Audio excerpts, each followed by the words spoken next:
This video is gonna be a little bit different than some of the ones I do on this channel. Usually I started off with a laugh. Maybe I have my friend Jacques here, but I'm gonna get a little bit more serious, a little bit more philosophical even in today's video. So if you don't know who I am, if you're a regular, what's up? Good to see you. I'll give you a little ha ha ha ha ha, just in case you needed that. But if you're not, my name is Kevin. I run a business called Epic Gardening. This is my house. It's on 0.29 acres in suburban San Diego, and I can grow so much food on this property. Now, yeah, that's a lot of space for someone in a suburban area. It's like 13,000 square foot lot, but I did this for the last 12 years. Balconies, apartments, condos, townhomes, a small front urban yard that built the whole business. And in today's video, I'm going to show you how to get started growing food, because it's a weird time in the world right now. It's a very weird time in the world right now. And it's always those types of times that I find people turn to, what can I do for myself? What can I do for my family? Growing your own food is one of the most powerful things you can do for yourself and for your family. So let's get into it. Just for a little proof that I know what I'm doing, these are artichokes. This is a beautiful climbing rose arch. This is garlic. These are some red acre cabbages. Here are a ton of onions. There's a fig tree, a loquat tree, 2 pomegranates, a papaya, 15 different types of citrus, a ton of potatoes, more garlic, a banana, and a ton more edible plants over here. That probably seems like a lot of stuff growing, and it is, but it took me quite some time to develop these skills. And what I do at Epic Gardening is teach you how to do that a lot faster, so you don't have to make all the stupid mistakes that I made over the last 12 years of growing my own food. So the first thing you want to think about is, what are you growing for? I like growing food. I obviously have some ornamentals like this Cecile Brunner climbing rose, amongst many other things.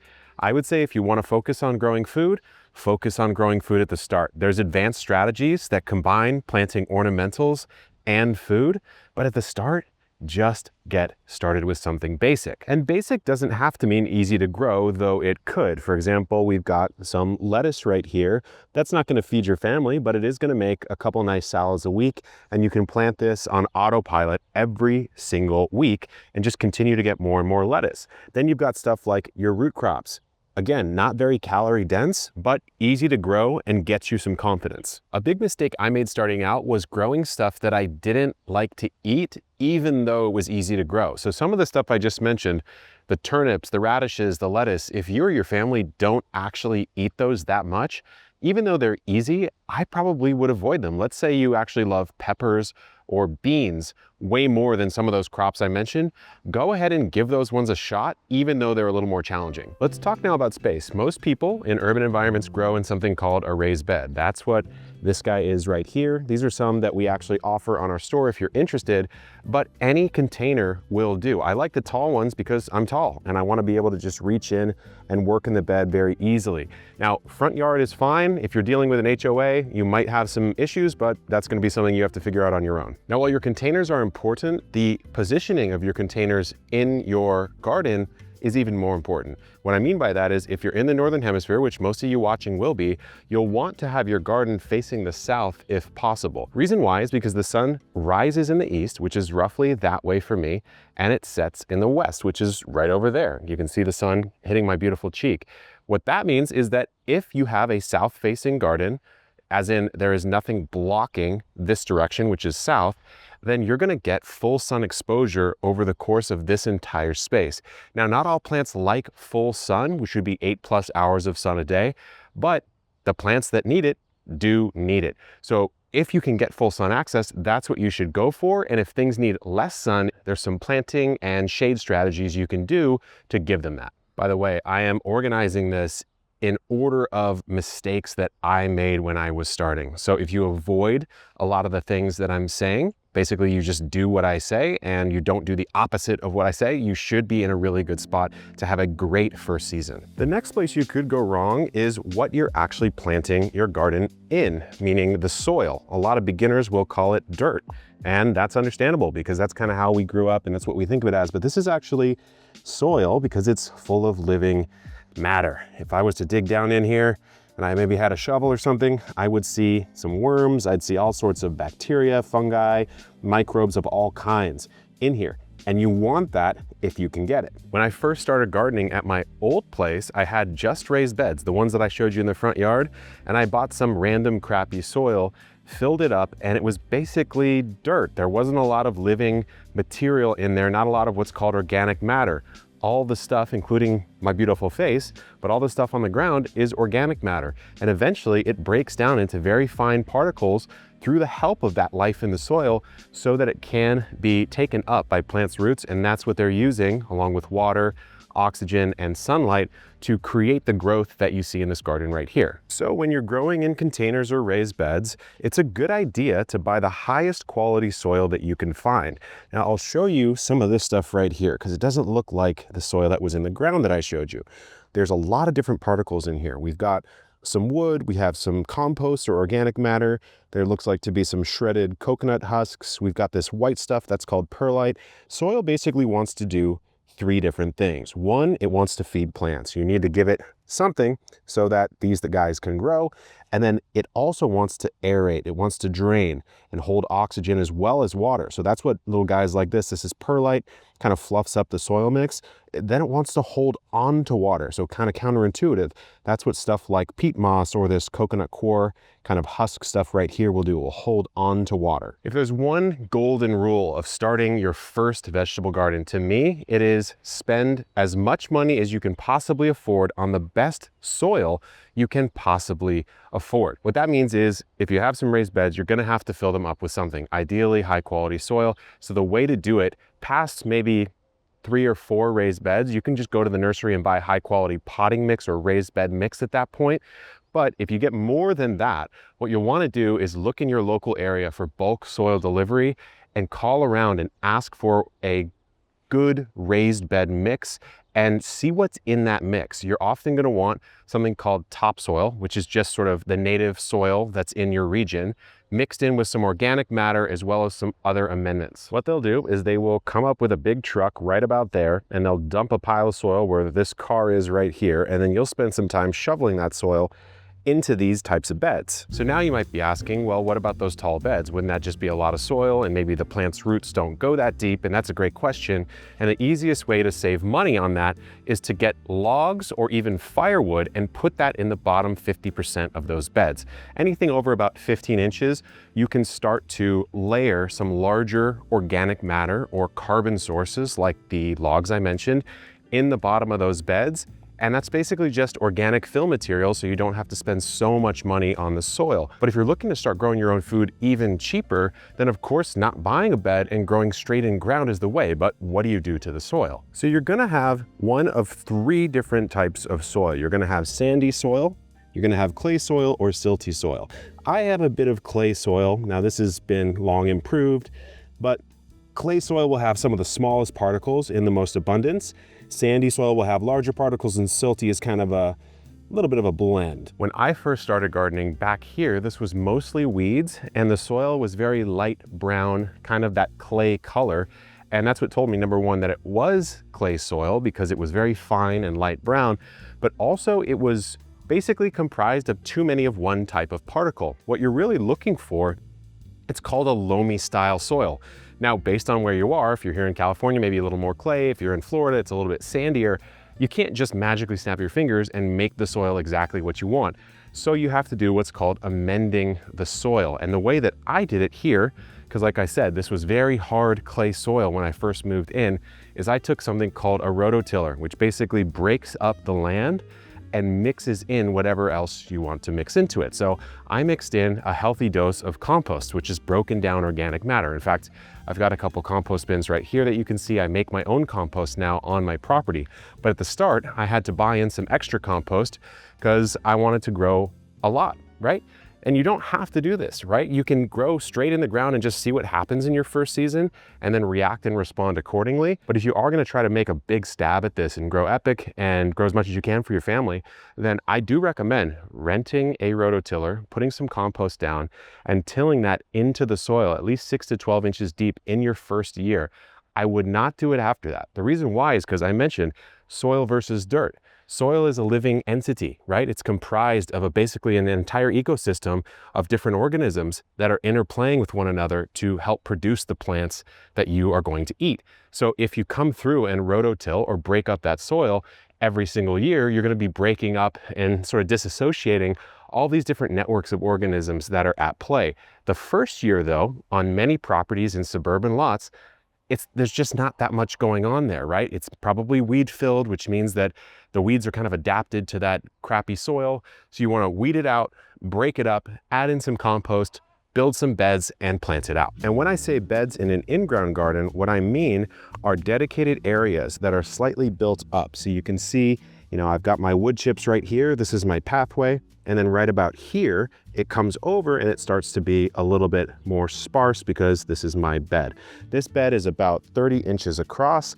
And of course, this one, as you can tell from this bulbous guy right here, this one has a ton of onions growing in it. I have another bed here with chard, some flowers, and some dill and fennel. And then I have another bed here with some potatoes going on. Now this is gonna be my cash crop for the season. I've got this big triangle of 4 different types of potatoes.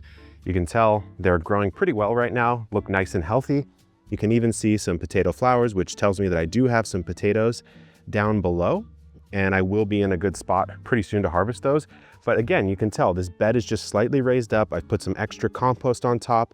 There's mulch or chips in the pathways, so I have a nice easy path to walk down, and it can be a very low cost way to get started. Now, if you're saying, great bro, what do I actually plant? Well, if you're going for calories and you're going for density of crops to kind of feed your family actual meals that are sustaining, I would say potatoes, beans, things like that. Peas are great. There's all sorts of different things. Then of course, getting into peppers and tomatoes are also a really good idea. But for calories, you can't beat potatoes and beans. But then you get into growing stuff that helps improve cooking across the board. And this would be stuff like your allium crops. This right here is garlic. I mentioned a little bit ago, and I'll show you just one more time, how many onions I have planted. So these guys can stay in the ground for quite a while until you need them. So take a look. This is called Nature's Refrigerator. I've got about a 30-foot row of onions that I can pull out of the ground whenever I want. And I can store them either in here, eventually they'll get too big, or I can bring them into my home and store them in a way where they last a little bit longer, even put them in a cool, dry, dark place. So I kind of have Nature's Refrigerator here. Now, onions not very calorically dense, but used in so many different cuisines that you might as well plant a ton of them, especially if they store well. Then you got these guys over here. These are my peas. The peas, some plants need different ways to grow. Onions, of course, you just pop them right out of the ground when they're done, but peas grow with tendrils. So take a look. If we get really close on this pea here, you can even see it, what it's doing. It's saying, hey, I found something to spin around. Here's this little net. I'm going right around it. I'm going to climb up. So you have to give it what it wants. You remember, you don't grow plants. Plants grow themselves. You just have to give them what they need to grow. So up we go right there. And those peas are going to pump out a crazy amount for the season. When you're first starting, you get very confused on a few things. Number one, how do I know what to plant? How do I know when to plant it?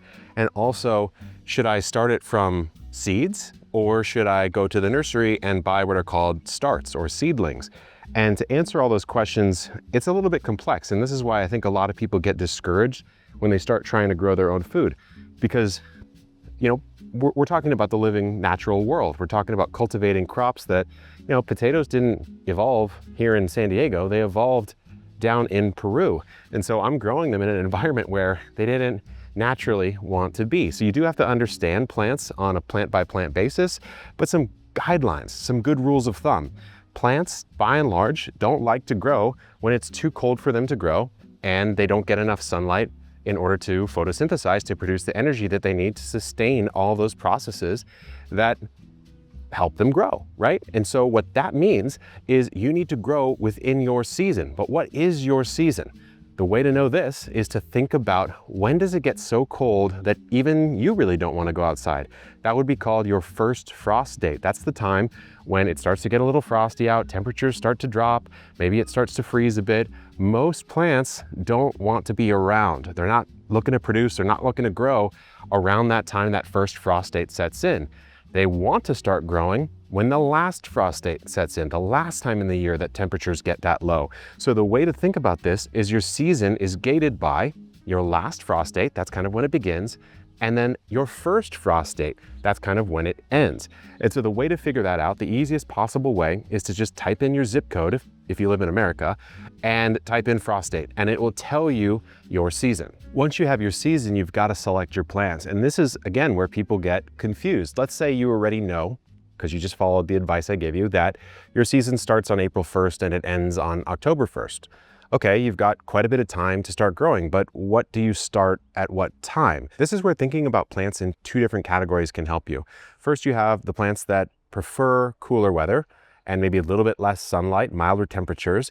And then you have the plants that prefer more sunlight hours as well as warmer temperatures. So this will take a little bit of practice, but a good rule of thumb is something that's leafy, like lettuce, spinach, chards, kales. Those all prefer cooler weather, mostly because you don't really eat that plant through its entire life cycle. You're just eating the leaves. If you were to let it keep growing, you would see it form flowers and seeds, and we don't eat any of that. That would happen when the temperatures get warmer. Then you have your crops like tomatoes, peppers, eggplants, okra, squash, those kind of things. They really prefer warmer weather. And that all makes sense as well when you think about how plants develop, because what are we eating of those plants? They're all considered vegetables, but they're actually all fruits. The pepper, the tomato, the squash, the eggplant, those are all the fruit of that plant in a botanical sense, meaning that that is the fruit and the seeds are inside. And if you were to plant those seeds, you would get another tomato or pepper or eggplant or okra or whatever case may be. So those ones like to grow in a little bit warmer weather. So that's a good rule of thumb. If you're going to the nursery and grabbing some starts, as in plants that have already started growing, and you just have to put them in the ground, you want to put them in the ground at the right time. So early in the season, that's when you want to be growing your peas. You want to be growing all of your leafy greens, your root crops like your turnips and your radishes and your parsnips and your carrots. Those all really prefer those cooler temperatures. Then, let's say it's now, May, a little bit June, something like that, depending on your climate. Then you want to go and grab those things from the nursery again, but you're going to get your tomatoes, your okras, your peppers, your eggplants, and you're going to put those in the ground right around that time because they're going to benefit more from hot weather. In my greenhouse, which is right behind me, I have my peppers and tomatoes, which I'm starting from seed, which I can talk about, and they're just kind of waiting. If I was to put them in the ground right now, it's early April right now, it's just not going to get warm enough for them to really explode with growth. And they'll stall out a little bit. They might get a little bit diseased or sick because some of the pests and diseases that are in the ground in this time of year can really hit them when they're young and they're not very vigorous. And so I wouldn't want to put them in the ground right now. By the way, if this is all still a little confusing for you, don't be ashamed, don't be embarrassed. It's a confusing skill set to learn. And so what we've done is we've created a garden planner. You can go to it at gardenplanner.epicgardening.com. You can build the exact garden you want. We even have some sample templates, and then you can put the plants in the beds that you want to grow. Go over to the planting chart and it will tell you exactly when to plant, sow, harvest, all that kind of stuff. So you don't have to think about it too much. And if you don't even know where to get your seeds or your raised beds, you can go to the shopping list. And if it's a seed that we offer on our store, you can one-click checkout and buy the whole thing, trying to make it a little bit simpler for you. But now let's talk about starting your seeds. For starting seeds, let's go over to the greenhouse because that is where I do most of my seed starting. And you don't need a greenhouse, but it's just a way to speed it up a little bit. So here we have, I would call it probably a basic seed starting setup. You need some sort of tray, and then you need some soil or some sort of growing medium to put these seeds in. And then of course the seeds are going to sprout up. So here we have some beautiful flower starts going on. We've got some eggplant over here, as well as some peppers. And we've got some squash and tomatoes over here. So what you want to know about starting seeds is that it is the more cost-effective way to get started gardening, because a packet of seeds, let's just say one of our packs of seeds, maybe radish, you're going to probably get out the door for $1.99 to $2.99, so $2-3, and you'll be able to grow 50 to 150 different radish. If you were to go to the nursery and buy radish starts, you'd probably get away with 6 starts for about $4 or so. So dramatically less. But of course, what you get when you go to the nursery and buy the starts is you get time. You save time, and you also save the chance that you might make a mistake in this process. But trust me, once you start growing your own food, you will become addicted to starting your own seeds, because that's really where the heart of the garden lies. It's where you get to choose the different varieties that you want to grow. It's where you get to choose when to start, how many to start, all that kind of stuff, which again sounds overwhelming when you're a beginner, but it really does become the fun part. When you're sitting in the winter in a cozy little chair and you're waiting, maybe you just unwrapped your Christmas gifts for the year, you get a seed catalog, you start getting to thumb through that catalog and plan out your garden. That's where gardeners of 2, 3, 4, 5, 10, 20 years start to really get excited for the upcoming season. So starting seeds really isn't that complicated. All the instructions are on the back of the packet, and they're pretty damn good instructions. The one thing I'll say is you need to use the right mixture. Much like the actual garden, the soil or soil mix or growing medium that you use when you're starting your seeds has to be a little bit particular. It has to be a little customized. So this here, you can tell it's just a little bit finer than what we saw out in the garden. There's not a lot of large particles here. There's not a lot of debris, and that's because the seeds, all these delicate seedlings in here, they need something to adhere to when they're getting started, because this was a seed, it sprouted from right there, and it needs moisture and it needs connection to that soil to develop the root system, which let's see if we can find one with some good roots here. Might be these beans over here. Yeah, take a look at that. Got some nice roots developing there, nice white roots, healthy plants. So when you're starting your seeds, you need to kind of buffer back a little bit more time than if you were just buying the seedlings. If I, went to the nursery and I bought these flowers here, I could just buy them the day I want to plant them and I'm good to go. If I'm growing them from seed, especially something like a tomato or a pepper, you have to keep in mind the germination time and the time it takes to get to what's called a transplantable state. So take a look at these tomatoes right here. These are my San Marzano tomatoes, which are very popular for making tomato sauce. I'm going to do a lot of tomato sauce this season. So I planted a whole tray, about 32 different San Marzano tomatoes. And I planted these, it looks like, on the 1st of March. Now that seems pretty early. Remember earlier I said you wouldn't really want to get these tomatoes in the ground until maybe late April or May in my climate. So I planted them over a month before I need to transplant them. Yes, that is how it works when you start seeds. And I think that's what confuses a lot of beginner growers, because you're kind of working backwards in time and we live forwards in time. So we're trying to think about things in a reverse order, and it confuses a lot of people.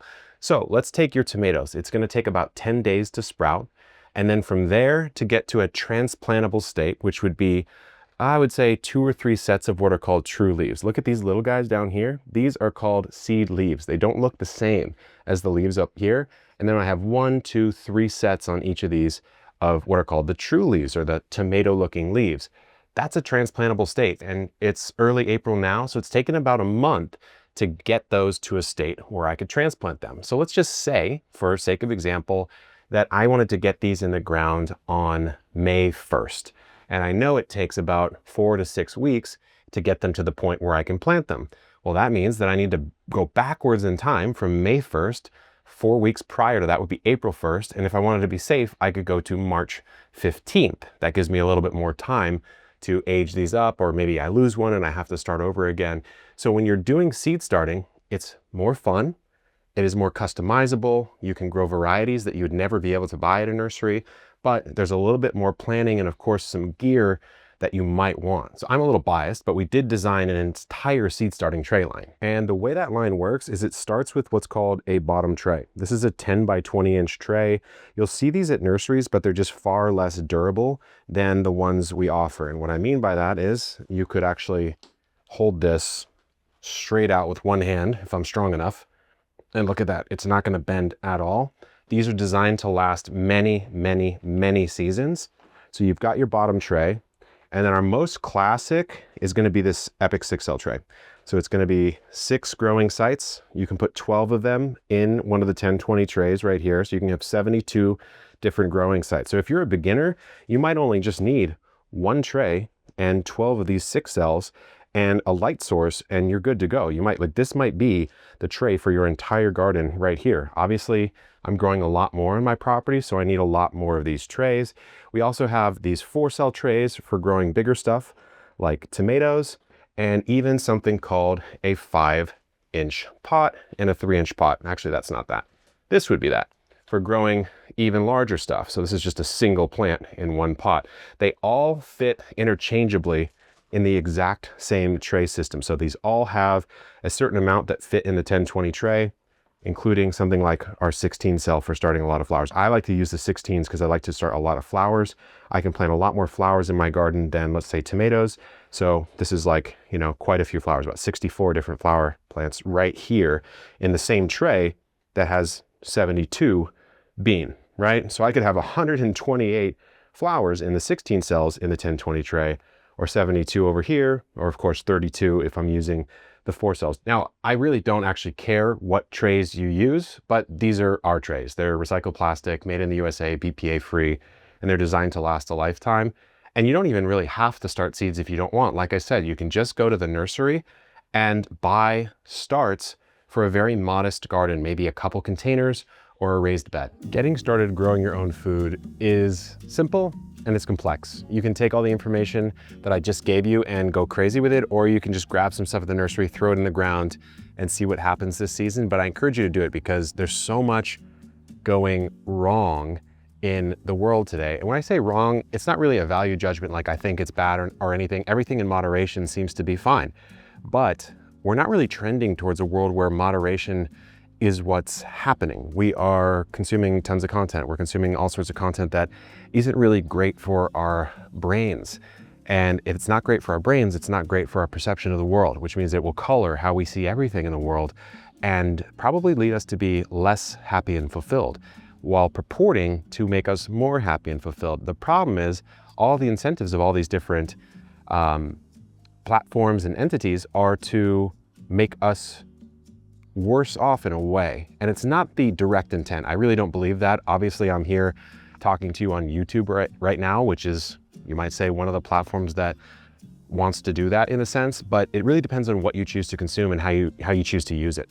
You know, so this type of guide helps you get back into your body, back into the community, back into your backyard, doing something for your family or for yourself or for your mental health or your physical health. Really, it's going to do it for all of it. But I find that people come to it for one of those reasons, and it's going to help you unplug a little bit from the world that seems so dangerous and scary. And not to say that there aren't dangerous and scary things happening, there certainly are, but what can you control?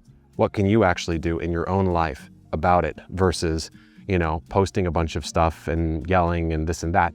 Take control of your life and do something that you can actually tangibly feel makes a difference. And of course, if you're doing it for yourself, you'll become better, you'll influence those around you, and people around you will become better, and it becomes this virtuous cycle. I really like, of course, given what I do for a living, a grassroots, individual sort of self-action type of response, because then you know you're getting better, and as you get better, you bring that energy with you to people around you instead of kind of shouting from the rooftops that the world needs to change. The world will change if we change ourselves, right? So if you're curious on how to get deeper into some of this, then check the Epic Gardening channel out. Of course, this is the story on here on Epic Homesteading of my own homestead and the journey that I'm going on. And if you really want some seeds to start, I highly recommend our... He wants some. Kroby wants some. If you're confused on what seeds to grow, we have 2 seed companies. One is Botanical Interest with 750 varieties, but for beginners, we created the Epic Gardening seed line. Only 40 varieties, very popular, guaranteed to germinate, guaranteed to sprout, guaranteed to grow, pest and disease resistance, compact, flavor packed, awesome. So check out the Epic Gardening seed line at shop.epicgardening.com. And until next time, guys, good luck in the garden and keep on growing.